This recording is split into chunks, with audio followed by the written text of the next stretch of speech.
seamos conscientes de que lo que nosotros estamos creando y aplicando puede tener consecuencias muy graves. Entonces, que tenemos que ser sumamente exigentes y responsables para que nuestro modelo tenga interpretabilidad, tenga confianza y que a la final también tenga un impacto. Que para esto de inteligencia artificial o modelización estadística o matemática en sí, necesitas tener mucha imaginación, pero imaginación con sentido. Entonces necesitas tener nociones más técnicas que son nociones matemáticas, estadísticas, un poco para que tú puedas resolver. Entonces sí, también está la parte técnica que es sumamente importante, que te eduques en todo lo que es matemática y estadística.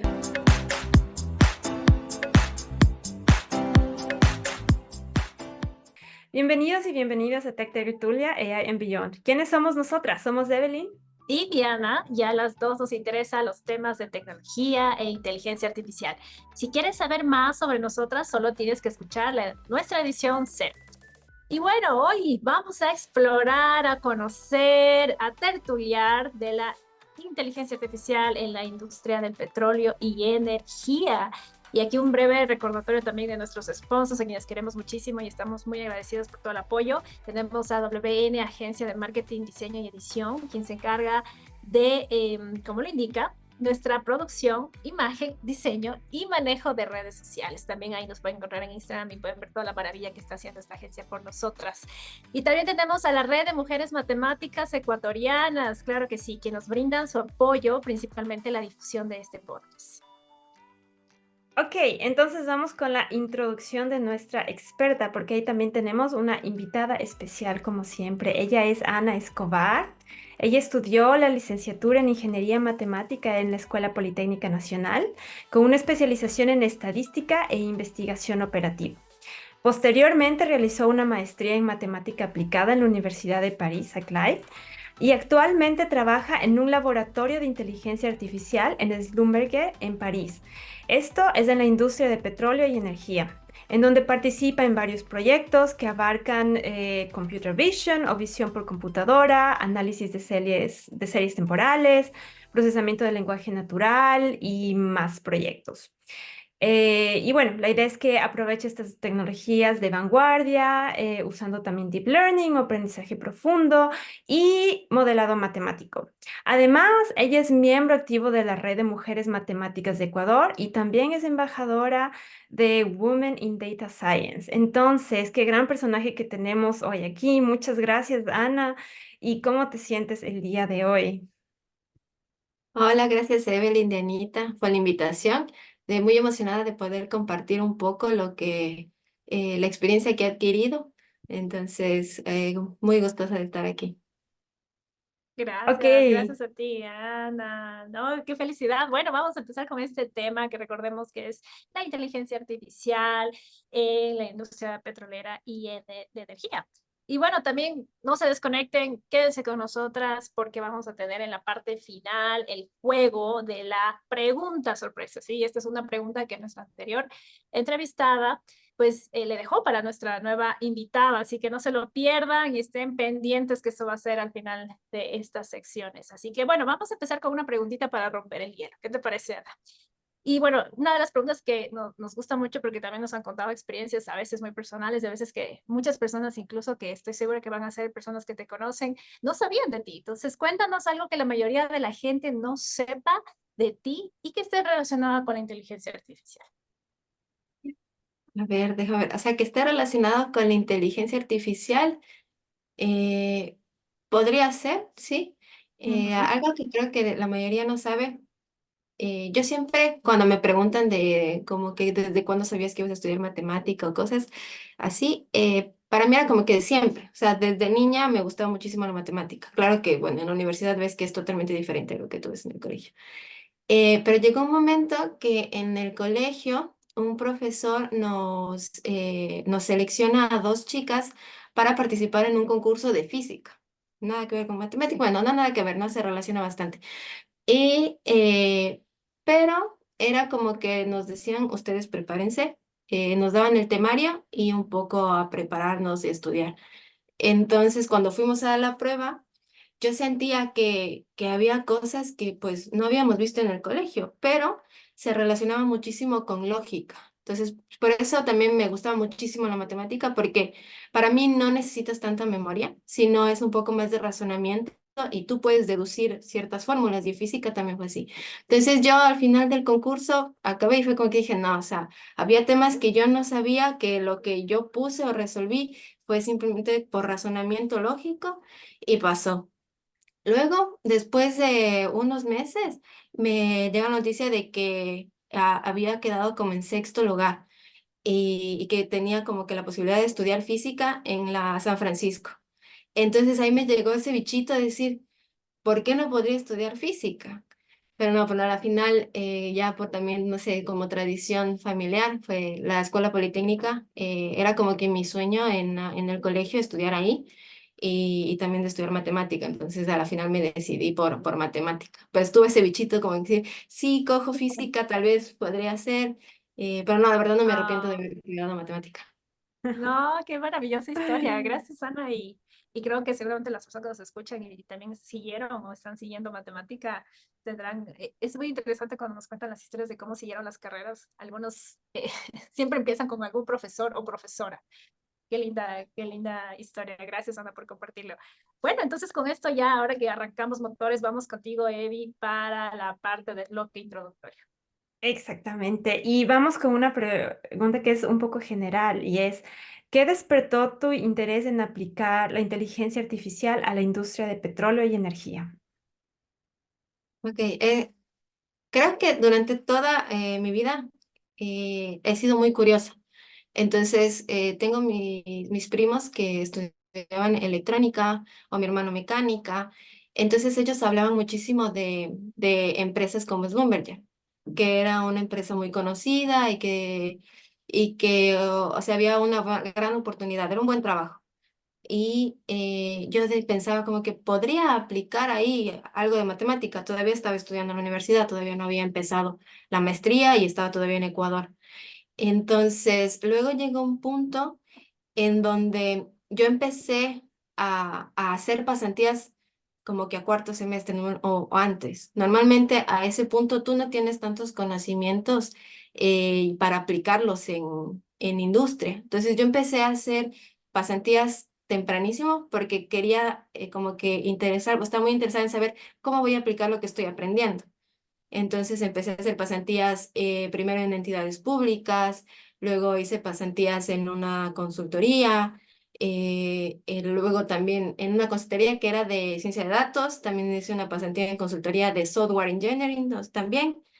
eh, y como que iba explorando qué hay, qué existe, y entonces cuando ya llegué acá, hay como un foro donde vienen bastantes empresas a proponerte pasantías, ya para mi maestría. Entonces ahí estaba Schlumberger y dije, yo en algún punto antes yo pensaba en cómo podría aplicar en esa empresa donde me decían que era una buena empresa para tener un trabajo y donde se veía que era como que la tecnología que usaban era como en vanguardia o estaban en el top. Entonces yo simplemente hablé con la persona que estaba ahí y me llamaron para hacer la pasantía y entré. Y ya pues desde ahí, hace 5 años, pues ya me quedé trabajando ahí. Ah, o sea, empezaste en Ecuador con la empresa y de ahí te fuiste a No, o París. sea, yo escuché en Ecuador sobre la empresa, Ah, por mis primos, por mi familia. Y ya acá, cuando ya estaba haciendo mi maestría de segundo año, ya, ya ok. como la pasantía final, la final de año, ahí yo encontré que ellos estaban abriendo este laboratorio de inteligencia artificial aquí en París, porque ya hay laboratorios en Estados Unidos, ya había, pero no había uno en París, que es un centro tecnológico, es uno de los principales. Entonces estaban recién abriendo y estaban buscando pasantes y también empleados. Entonces ahí fui la primera pasante del laboratorio, de hecho. Qué ¡Wow! ¡Qué locura. genial! Qué locura ser la que empezó. Ok, bueno. Entonces vamos a la siguiente parte de la entrevista, que es ir un poquito más profundo en la parte de inteligencia artificial y de los proyectos en los que te enfocas. Sí, y bueno, y esta parte vamos también a preguntarte un poquito más en conexión con lo que acababas de responder, Ana, de este laboratorio que empezó en París y bueno, por lo que entiendo lleva ya alrededor de 5 años, ¿no es cierto? En Schlumberger. Y cuéntanos un poco más de qué se trata, es decir, un poco tal vez a breves rasgos para conocer un poquito más qué tipo de proyectos ustedes manejan. Entiendo que es de la misma empresa. Y junto con ello tal vez también aprovechamos también a que nos cuentes un poquito los proyectos en los que estás involucradas, así de manera general, para que después ya vayamos un poquito más a profundidad con uno de ellos. Claro. A ver, primero comentarles un poco de cómo funciona el centro acá de Schlumberger.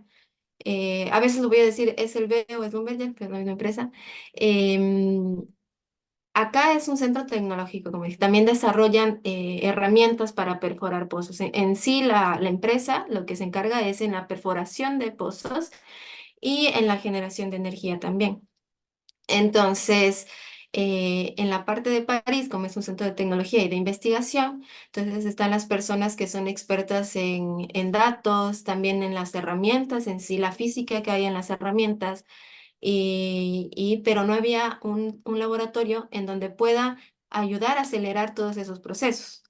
Entonces, con esa idea, crearon el Laboratorio de Inteligencia Artificial, de decir, estamos en un centro tecnológico en donde tenemos contacto con diferentes universidades que podemos intercambiar. Entonces, también hay la parte de investigación con universidades y que las personas que saben del tema, que son expertas en realidad del tema, pues están cruzando el edificio.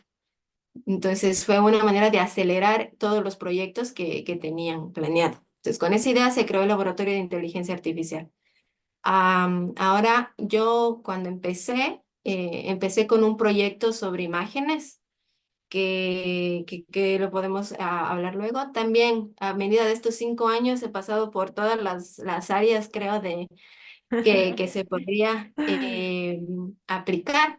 También trabajé con texto en clasificación de reportes automáticamente. También trabajé con series de tiempo para detección de anomalías o a veces hay cómo las herramientas perforan pozos y entonces son en condiciones muy extremas, alta temperatura, alta presión. Entonces a veces los sensores fallan. Entonces, con inteligencia artificial lo que buscamos es tratar de ayudar a la persona que está perforando a tener información para saber qué está pasando cuando estás perforando. Entonces también he tenido la oportunidad de trabajar en eso. Y en un proyecto que también me gusta mucho, porque cuando yo estudié ingeniería matemática, me gustaba bastante lo que es la investigación de operaciones. Y yo dije, pues capaz nunca voy a aplicar eso en la empresa o en el laboratorio de inteligencia artificial.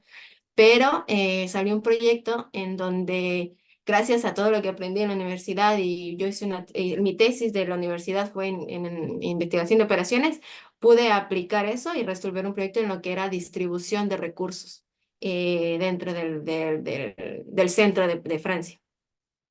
Entonces, es un poco de esos los proyectos en los que he trabajado. Este de investigación de operaciones, entonces era un problema de optimización. Sí, era un problema de optimización. Ah, ok, qué genial. Sí, entonces teníamos que optimizar los costes y el tiempo, porque es importante cuando una herramienta se para, el coste de mantenerla parada es alto. Entonces queríamos reducir ese coste y ese tiempo. Entonces, para Ya, poder hacer, ya. teníamos que ver la manera óptima de distribuir los recursos o los reemplazos de las herramientas que se han dañado. Entonces, ya con eso, pues la manera más lógica y sencilla era aplicar investigación de operaciones. Ya, para que vean que sí se aplica lo que uno aprende en la universidad. Claro.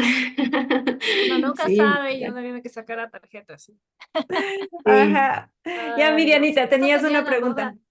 Sí, yo tenía una duda y me llama mucho la atención en digamos, enfoque que tuvo la empresa para crear este laboratorio. Tú decías, bueno, lo que entendí es que se cortó la brecha porque estás cruzando la calle, estás con las personas que pueden resolver el problema, ¿no es cierto? ¿Nos puedes contar un poquito más de esto, cómo funciona y también este vínculo con la academia que me parece yo lo Claro. hablamos en tantos, ¿no es cierto, Evi? Hemos hablado en Ajá, muchos sí. episodios que esta es la trilogía, sí. La academia, la industria y bueno, ¿cómo funciona y cómo tú ves que ha venido teniendo éxito en su caso? Claro, a ver, primero lo del experto en el tema que está cerca de nosotros. Cada proyecto tiene un data science, un científico de datos y un experto en el tema. Entonces, yo hace 5 años, ahora conozco un poco más, no puedo decir que soy experta en geología ni nada, ni mucho menos, pero antes no sabía nada, absolutamente nada, no sabía cómo funcionaba.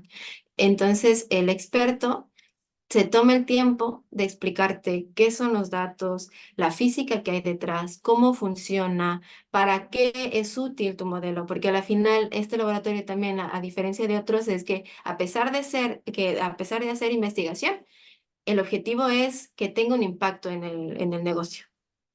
Entonces, tú cuando estás seleccionando un proyecto tienes que valorar muchísimo eso, o sea, que se vaya a usar, cómo se va a usar, y entender cómo funcionan tus datos o cómo los extraen. Entonces, gracias a este experto, tú vas adquiriendo ese conocimiento y esa información y puedes ir dándole o creando tu modelo. Porque a la final también lo que queremos evitar es que digan, no, o sea, aplican Deep Learning, es una caja negra, no sabemos qué hacen y no podemos confiar. Porque las consecuencias de que un modelo falle o que no tenga esa interpretabilidad física son altas. Entonces, para eso el experto tiene que evaluar también tu modelo, es decir, ok, sabes que sí, funciona, ¿no? Y siempre con precaución. Yo me acuerdo que también, o sea, cambiando un poco quizá el tema y contando una experiencia, cuando yo estaba haciendo pasantías, el manager del laboratorio nos hizo ver una película, creo que se llama Horizon o algo así, que fue de un derrame petrolero, que era full conocida la película. Y ahí era como para que seamos conscientes de que lo que nosotros estamos creando y aplicando puede tener consecuencias muy graves. Entonces, que tenemos que ser sumamente exigentes y responsables para que nuestro modelo tenga interpretabilidad, tenga confianza y que a la final también tenga un impacto en el negocio. Entonces eso para mí también me quedó grabado porque fue como que un día de película, ¿no? O sea, la final fue eso, o sea, de dejarnos ese consejo o esa idea en la cabeza de que no es cualquier cosa, o sea, no es simplemente aplico matemática, aplico y ya está, no, tienen consecuencias y tienes que ser consciente de cómo aplicarlo. Y por eso el experto es muy importante en tu proyecto, porque gracias a él tú puedes entender y puedes decir, ok, ¿qué va a pasar? ¿Qué no? O sea, y aparte, como digo, no vamos a tener un modelo que sea 100% de accuracy. Entonces, en esos casos es, ¿qué pasa cuando no? ¿Le doy un nivel de confianza? ¿Qué decisión puedo tomar? Todo eso tienes que considerar y es un trabajo como que en equipo. Por eso el experto también tiene que pues, darnos su tiempo para poder desarrollar todo el modelo y el proyecto. En esa parte de esa pregunta. Luego, ¿cómo nos relacionamos con las universidades y hasta colegios? El laboratorio tiene varias ramas. Entonces, también lo que tratamos de hacer es no solo concientizar afuera, sino también adentro. Entonces, nosotros empezamos desde adentro. Damos cursos y charlas dentro de la empresa, webinars, conferencias y todo, para que también el resto de personas sepa qué se puede hacer con inteligencia artificial y así también puedan acudir a nosotros, los expertos, para decir, ¿sabes qué? Yo tengo este problema y yo vi en tal conferencia que ustedes decían que podía, se parece un poco. Y luego ya después de eso, también lo que es importante para nosotros es tener un vínculo con las universidades que hay. Tenemos un vínculo, el laboratorio tiene un vínculo con la École Normale Supérieure de Paris-Saclay, en donde recién se acabó de graduar un PhD que también trabajó en imágenes. Ahora está otro PhD también realizando investigación en el laboratorio. Y es un poco, lo que me gusta es que no es tan restringido. Es como que tú haces investigación, le dan un tema así, pero le permiten que haga investigación y ya que como que poco a poco se vaya viendo y cómo se va aplicando en la empresa. Y también, por otro lado, también organizamos datathons o hackathons con universidades, en donde nosotros proponemos un problema y pues estudiantes de maestría, doctorado, postdoctorado, tienen un año para resolver el problema. Entonces luego Oh, con eso también intercambias y puedes ver las ideas que hay afuera, ya no solo en el laboratorio, sino afuera y que quizás no te pueden ayudar a ti para mejorar el proyecto, pero aparte de tener ese vínculo con la academia. Entonces yo creo que, o sea, es una parte también del laboratorio que me gusta bastante, que no solo es como encerrado en ello, sino que es comunicación con todos. qué maravilloso. Me encantó ver que hay un mecanismo de innovación abierto a través de estos hackathon y datatons y que sea un año. O sea, eh, qué excelente idea. Me quedé con eso así como que maravilloso, maravilloso. Entre todo lo que nos implementabas también y los mecanismos que vamos a encontrar. Así que las personas que nos escuchen y que están en las academias, tomen nota, porque esto puede ser también un gran mecanismo. Así que gracias por contarnos, Ana, eso. Entonces, creo que vamos a la siguiente partecita que es súper interesante también. Y, eh, y bueno, ya vamos centrándonos un poquito más a este proyecto que nos comentabas justamente del monitoreo de pozos petroleros mediante imágenes. Y en esto también se computer vision, ¿no es cierto? Ahora, hablemos de esa parte que, por decirlo así, una vez que ya se encuentra el valor, está este caso con el experto y ya entramos a la parte de preprocesamiento de datos, ¿cierto? Cuéntanos un poquito tal vez de qué técnicas, cómo luce ese input de esos datos de entrada y qué técnicas has tenido que utilizar en esta primera parte para que después nos comentes un poco más de esos datos de salida que son también tan interesantes. Esa parte que, como dicen, es manos a la obra. Claro. Cuéntanos un poco más. Ya, yo creo que lo que también me gustaría es un poco darles el contexto de cómo era el problema primero, o sea, cómo lo definimos, porque a la final sí teníamos imágenes que se van adquiriendo mientras tú perforas el pozo mediante sensores. Entonces, estos sensores captan señales ultrasónicas o electromagnéticas que son ondas. Entonces, tú al inicio tú ves como ondas y luego tú les transformas estas ondas en imágenes. Entonces, a la final vas a tener estas imágenes ultrasónicas que son es como que tuvieras una tierra y tuvieras piedritas en las imágenes. A la final se transforma en eso y las piedritas van a ser la amplitud de la onda que tú tienes. ¿Ok? Ahora, lo importante también en este proyecto y creo que la parte más difícil fue que, como dije, las herramientas están expuestas a condiciones extremas, alta temperatura, alta presión, y tú no puedes meter una computadora en la herramienta. En ese momento, menos. Ahora ya va avanzando un poco más y ya cambian un poco también las cartas electrónicas que usan en las herramientas. Pero en ese momento que estoy hablando, hace 5 años, no podías. Y hay herramientas en donde no puedes tú implementar una computadora. Bueno, no es una computadora, ¿no? Pero no esos devices que ya soportan modelos ya más avanzados. Entonces, estabas limitado a tener un modelo que prediga cuando tu imagen presenta piedritas, les voy a llamar ya. Ya, Entonces, tú tenías que captar eso y detectar eso. Porque en el rato que tú no detectabas eso, estas piedritas lo que provocaban era que tu pozo colapse. Entonces tú perdías el pozo, tenías que cortar la herramienta, la sacas y luego perforas otro pozo. Entonces pierdes mucho dinero y también en forma ambiental, pues afecta más. Entonces, eso sí, la empresa siento que lo que también me ha motivado como que a seguir y poniéndolo en un punto aparte, seguir trabajando, es que la visión de la empresa va también cambiando según van avanzando los años, según todo lo que está pasando en el mundo en general. Entonces, por eso antes sí se dedicaban más a lo que era perforación para extracción de petróleo.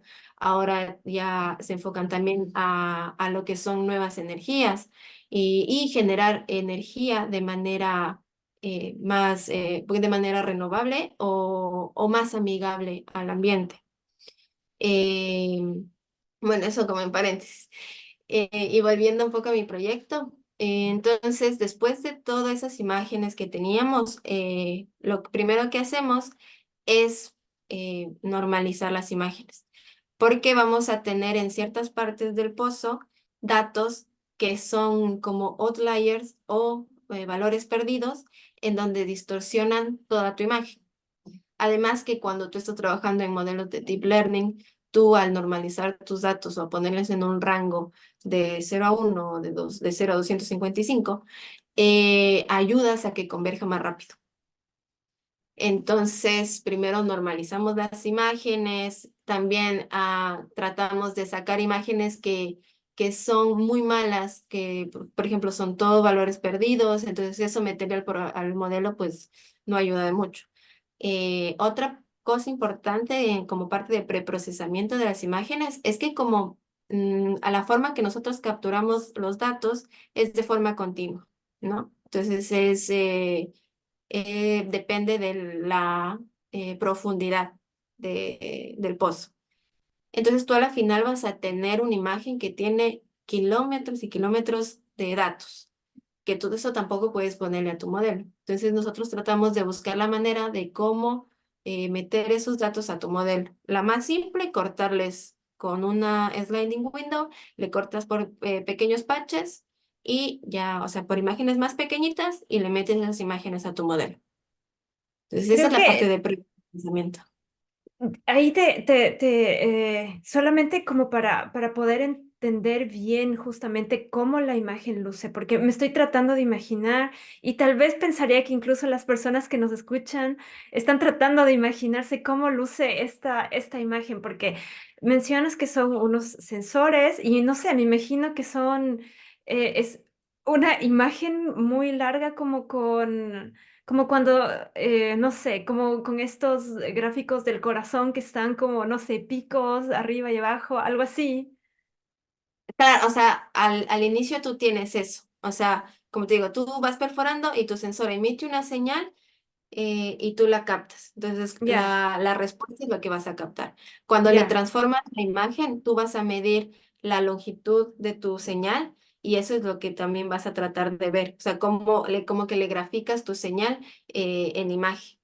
Ah, ok, ok, ok, ya, Entonces, entiendo al más. final, no dejas de tener señales así como tú dices del corazón y ya vas a Ya, tener una imagen así que es 2D. ya, ya, ok, El ancho es como que el grosor de tu tubo del pozo y ya. el largo es todo el largo del pozo. Ah, ok, ahora ya entiendo.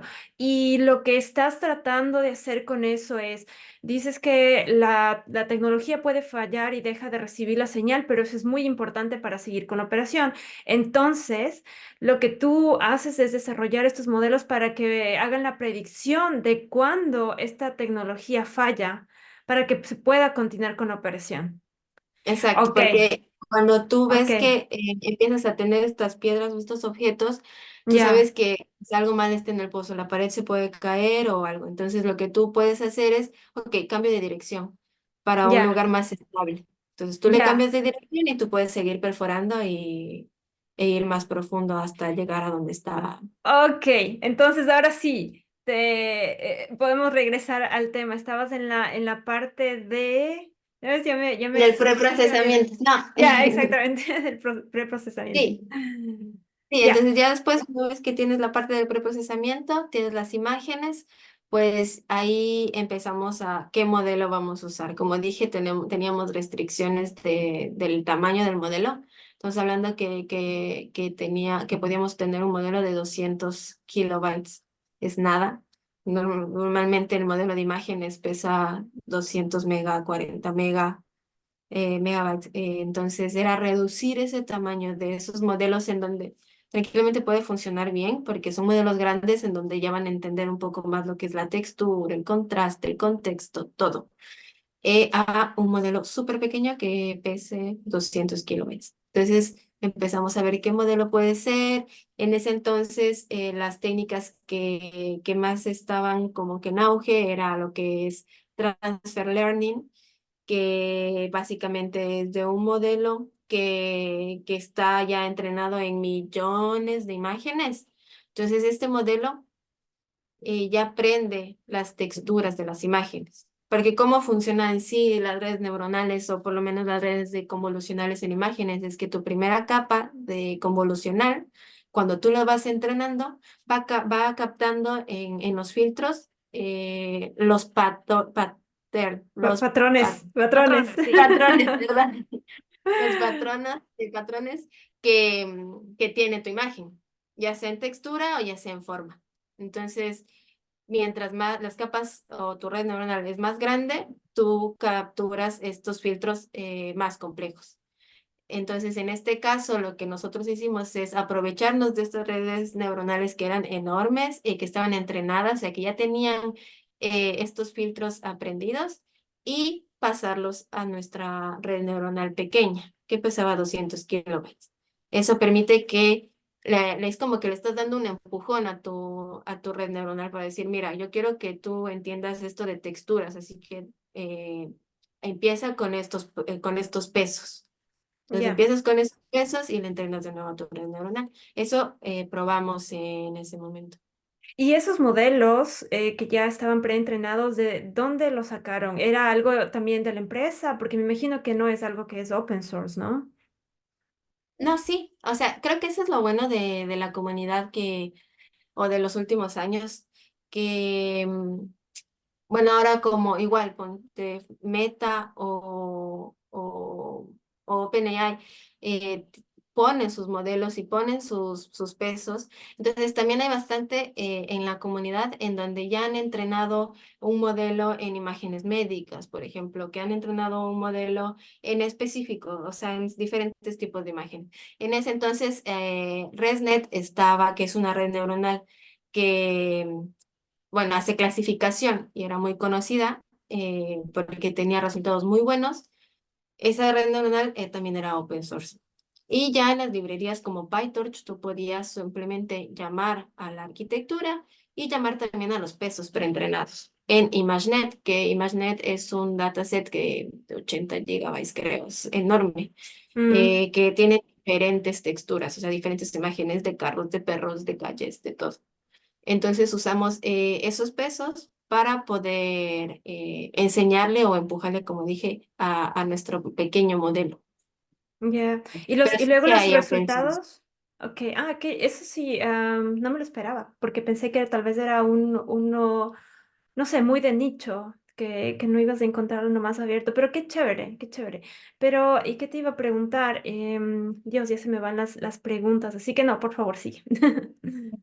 Mientras vamos con la pregunta, también quería, tal vez en lo que vas a mencionarnos, Ana, eh, tenía dos preguntas. Uno, tal vez nos puedes contar también cómo es este proceso de retroalimentación. Y tú hablabas de estos sensores, ¿no? Y algo que también me acuerdo que uno de los proyectos nos pasaba muchísimo era eh, ¿qué pasa con esta maquinaria? Es pesada, tú tienes estos sensores, te retroalimentan, pero obviamente hay una dependencia. ¿Qué tan rápido, qué tan precisos son? En el sentido de que, bueno, tienes un modelo, encuentras la piedrita que nos estabas mencionando, la encuentras y tienes que devolver una respuesta y tienes que hacer que esta máquina se pare, porque si sigue o se demora más, como tú dijiste, ya termina ahí y es un tema, ¿no? Entonces, esa retroalimentación de vuelta, es decir, cuando encuentran algo, ¿cómo sucede? Tal vez nos puedas también, en lo que nos vas Claro. contando de la historia. Y bueno, creo que ya lo mencionaste un poco, pero también este tema de cómo va, este tema de cómo se van adaptando los datos de entrada conforme pasa el tiempo eh, a una Mm, nueva data distribution, tal vez. Entonces, eso.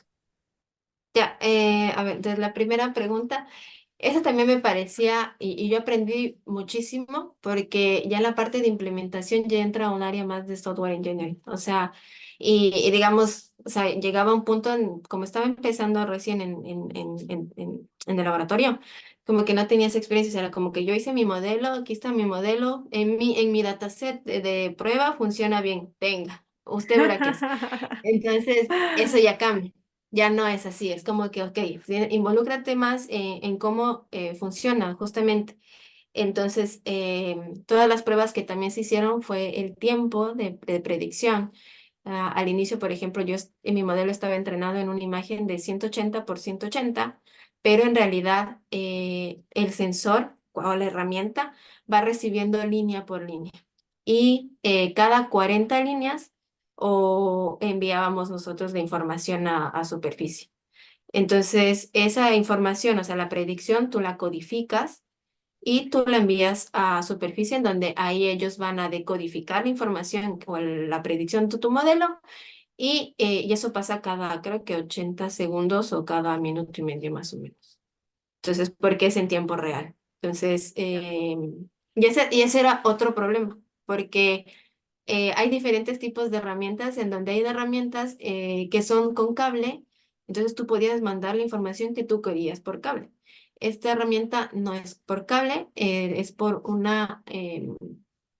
algo que se llama telemetry, que básicamente es simple, tienes tú como que un punto A y tú vas enviando señales o pulsos mediante la herramienta a superficie. Entonces, también hay un bandwidth muy limitado. Entonces, tú no podías, incluso si solo teníamos la predicción, tú no podías mandar toda la predicción. Entonces, por eso necesitabas codificar y reducir el tamaño de bits que tú vas a mandar. Entonces, fue como que todo eso era el proyecto, o sea, tenías que considerar desde cómo tratar tus imágenes, e incluso ya entrando un poquito a la segunda pregunta, de que son diferentes pozos, o sea, el terreno puede variar por el mundo, entonces vas a tener problemas de que la distribución de tus datos de entrenamiento sean totalmente diferentes a los datos de prueba, porque pues son diferentes regiones. Y ya, entonces una parte tienes ese problema, pero también tienes el problema de cómo vas a mandar información, que el modelo tiene que ser muy pequeño. O sea, son varias cosas que tú tenías que considerar para poder resolver el problema. Ahora, ¿cómo resolvimos la parte de que las imágenes o la distribución cambia demasiado? Entonces, lo que tratábamos de hacer es que esta herramienta o este modelo se pasa a un field test. Entonces, en el field test, tú lo van probando antes ya de ponerlo como, o comercializarlo y van adquiriendo datos y van viendo cómo funciona el modelo. Entonces, una vez que ya tienen esos datos, nos lo regresan y nos dicen, ¿sabes qué? En esta parte no funcionó. Mira que la naturaleza de los datos que es diferente. Entonces, lo que hacemos es, ok, tenemos esa base de datos nueva, la analizamos, vemos nosotros mismos cómo funciona el modelo y la adjuntamos a la base de datos. Y vamos un poco viendo cómo funciona. No hacemos nada del estilo de domain adaptation, que es como Ujú. otra área en donde, pues, hay técnicas en donde tú, cuando tienes una distribución muy diferente de tus datos, pues tú puedes cambiar el modelo, o sea, los pesos, como que penalizando de cierta forma para que tu modelo funcione bien. O también hay otra como que haces como aumentación de datos en tu modelo utilizando más o menos la distribución que tú estás teniendo, que es nueva. Y así tal. Pero nosotros simplemente lo agregamos a la base de datos y ya ahí lo vamos entrenando de nuevo. Pero yo sigo sin entender qué hacen este field test, o sea, que es específicamente para probar si es que va a funcionar o no con esta nueva distribución. Entonces, para explicaros un poco más cómo funciona el field test, todos los proyectos tienen diferentes etapas. Entonces, la primera etapa es la idea. Entonces, tú tienes una idea de qué puede o no, o qué puedes hacer con inteligencia artificial. Luego ya viene la etapa de formalizar tu modelo, ver cómo va a ser usado y qué impacto va a tener. Y luego, pues ya vas a la parte de crear tu modelo. Una vez que creas tu modelo tiene que ponerse a prueba, pero ya en el terreno, porque es importante saber ya cómo funciona. A pesar de que tú haces tus estudios en tu dataset de prueba, puede ser que tengas un accuracy súper alto en tu dataset de prueba, pero cuando ya lo estén probando en el terreno, pues haya diferentes circunstancias y pues no vaya a funcionar bien. ¿Por qué no Ah, ok. utilizamos técnicas como mencioné de domain adaptation en sí? Es porque pues tú recibes ya un feedback del experto, no te dices, mira, tu modelo no funciona aquí. Entonces, también eso te ayuda a decir, ok, ¿por qué no funciona tu modelo? Por eso estamos hablando un poco de usar pues técnicas de deep learning, ya que puedan ser más interpretables. Porque Ujú. con eso tú puedes decir, ok, ¿por qué mi modelo no funciona? Entonces, quizá necesita un ajuste en los parámetros, quizá necesite agregar una condición a mi modelo que ya sea un poco más física para que pueda entender mejor. Entonces, tú vas cambiando tu modelo de cierta manera que tú sabes exactamente qué estás haciendo. Ya, Y no, porque, o sea, no he aplicado mucho técnicas de domain adaptation, pero siento que es más de, pues yo estoy en un espacio y pues mis datos están en otro espacio. Lo que voy a hacer es una transformación a mis datos o a mi modelo para que yo cuando le aplique en un nuevo espacio, pues funcione bien. Pero estoy perdiendo un poco de que, ¿qué estoy haciendo? Estoy cambiando los datos, estoy cambiando mi modelo, ¿cómo estoy cambiando mi modelo? Entonces estoy perdiendo un poco de interpretabilidad y ujú, va reduciendo un poco la confianza quizá del experto, de que a la final no sabemos qué estamos haciendo. En cambio, con el ya, feedback ya vas tú analizando más los datos y vas viendo ya. cómo. Ya, entonces field test básicamente se trata de como pequeños test en donde aplican los modelos en la vida real, pero me imagino que son justamente estos test pequeños y tal vez en condiciones seguras en donde pueden saber si es que sí o no se puede aplicar. Y Exacto. luego la parte de que no utilizan otras técnicas como domain adaptation porque las sugerencias de los expertos es suficiente para ustedes, o al menos eso es lo que consideran. Ok, Claro. interesante. Y el Ok. feedback que se dio, ¿no es cierto? O sea, es decir, que cuando hicieron el feedback de los modelos, pudieron ver que esas técnicas no funcionaban como esperaban para lo que necesitan. O sea, el Ujú. feedback que se dio. Súper interesante, Ana. Ujú, Muchísimas ujú. gracias. Creo que solamente con eso ya podemos cerrar este bloque, pero vamos a hacer una pequeña pausa porque vamos a ir ahora sí a la parte 2 que va a estar en el siguiente video. Así que les invitamos para que no terminen aquí nuestro seguimiento a este episodio, sino que vayan al episodio 2 en donde vamos a hablar más a profundidad, un tema un poco más avanzado, si lo podemos llamar así, en temas de este modelo, hablaremos más del tema de los algoritmos que se usaron, en fin, vamos a hablar de muchas cosas interesantes y por supuesto la pregunta que no se puede faltar. Así que vamos a hacer una pausa y nos vemos en el siguiente video de parte 2.